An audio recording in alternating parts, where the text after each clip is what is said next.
Abusia form bibia akwa aba edeba Attention TV. So Attention TV ne kasa we inspire you more. Lele fela o fela. What's now akonyam? Agye ato.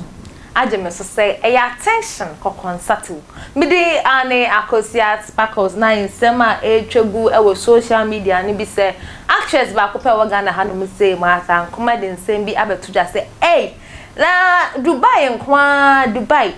yenim say oil pe no mutu na ye memu ha say Ghana nyakopon wache ya de resources papa gold diamond ho nkekan ye nyakopon de amaye no de muntire mu ebebrew na ide enkwala a wotro Wassce in sohwe a Wassce result aban Kofi Kinaata ene edem bana ede nsem bi atudwa ede ama school form tro Wassce mo result ede aba ensem bebre ka we hu na me akosia sparks me de besomo wo fela o fela e Attention TV so me twam haba e basisia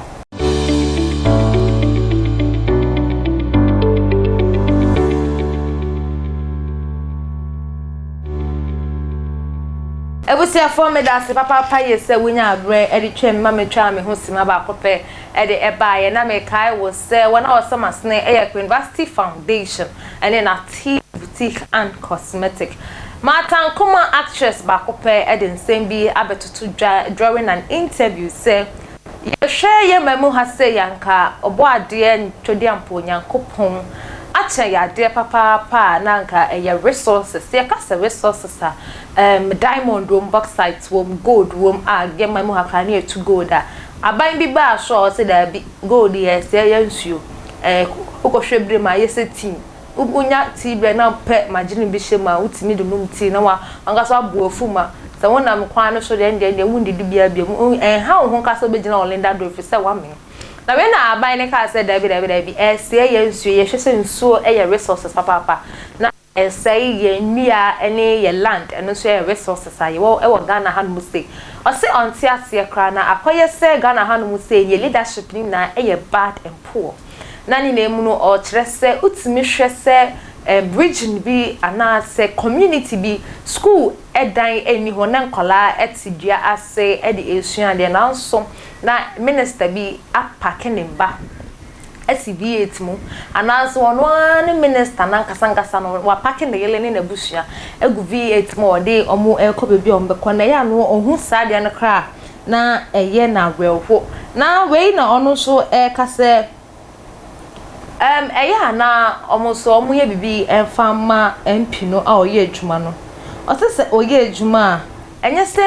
ekwan no nkwan na wose oye wose oye school dan so eka homa won a won ni school dan a woni mponche ne nkokọ ne nketere ne tefre ni na akon edusua de na ma oye mamu ha se na video bi beto just say a school dem a school for ekosuamu ade no nkrofo ekoho ejanaya say a school for no kra ekotena say wo se botra ejanana sama wotimi akomu school dem eno ana matankoma ede adesedre ebre abanye we de strem papa ye oman no developing so yes strem nko hwe mochi na mo hwe bebi a school for anase wona wani bebi a wotena enye kra na mo hwe na mo nso asne ene emfa emayo na ni na emu no wasifo a wotro wasin so hwe ye yi mu a Wassce result abande ko ye hu se nko failing ko so pass ende A1 na ye na ye hu fani video bi a ya tog onu kwa ne de fly na Instagram page fly sana ne picture da se na fly na call left right na ya pose hwe ya E1 na wo E2 ni na wo na ni na mu ni yese enye ya tog ne Wassce result okay yeti ase na onu so ma failing nso e na ye ka ne se na we ana Kofi Kinaata e de abeto ne Twitter wallpaper so say ose wo mo na mo cho Wassce ni na mo failure no enye se o ma faili wa brabom na so Wassce insohwe eye Wassce insohwe eno ye kwotena ase na ya tworo enye afei na ye san so ekwa bibia bi enye abrabom die o hwekwa no drek kra o hotimi kocho no de ko peso de san ko SHS unya ugbo oti na nya mfuye otimi koyi o ma no tuturu otimi koyi no wasan kwotena SHS demu na ende wasasa kochoro Wassce nsohwe ni biom na we ese enye ono kwa na ehun se this young grofo feli papa na ahwa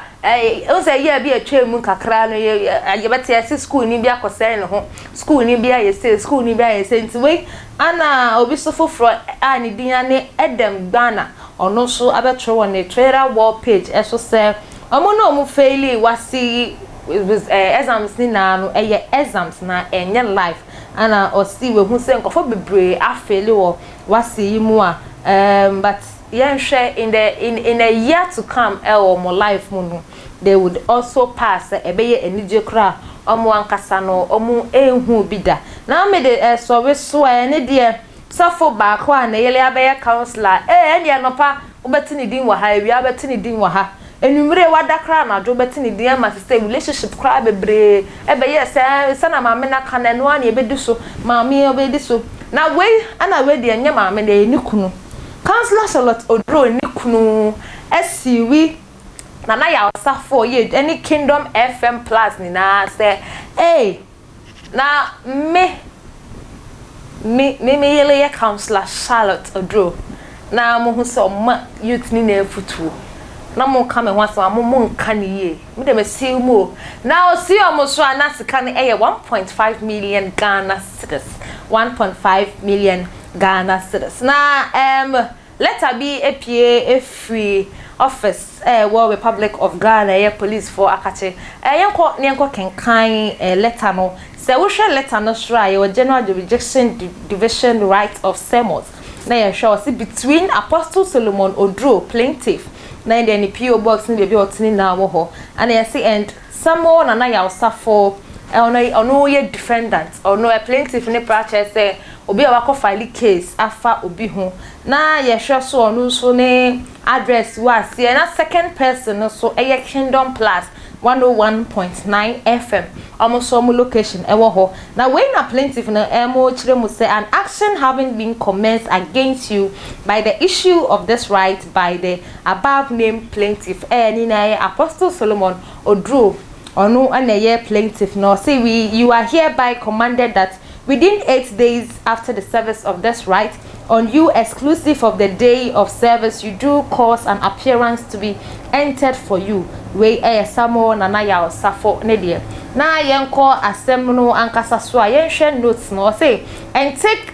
notice that in default of your so doing judgment may be given in your absence without further notice to you. Ye share date na ye date no ewo honom na ye hwe di na free Chief Justice of Ghana na ye sure see note before this right is to be served within 12 calendar months from the date of issue unless it is renewed within 6 calendar months of the date of last renewal. The defendant may appear here to entering appearance either personally or by the solicitor at the registry of courts of issues of the right at a defendant appearing personally may, if he so desires, enters his appearance by post, and the appropriate form may be obtained from the registrar after paying the appropriate fee. Appropriate fee no 1.5 million Ghana cedis. Now ye shall see a statement of claim denti and a plaintiff no case no or say damage or in the sum of 1,500,000 Ghana cedis for defamatory statements published by defendants on 10th November 2021. Now your second one also or say aggravated damages for the reckless and malicious publication of the videos. Or say exemplary damages for the reckless and malicious publication of the said video. Say a perpetual injunction restraining defendant from publishing any further defamatory material about the plaintiff. Kofi one is also a retraction and apology by defendant in the same medium through which the defamatory statements were made against the plaintiff and with the same prominence and circulation as the defamatory statement. An order for defendants to remove from its archives, be it electronic or if whatever form the said statement we are made. Legal cost and last one any other orders that his honorable court may deem prophet na we ni na efa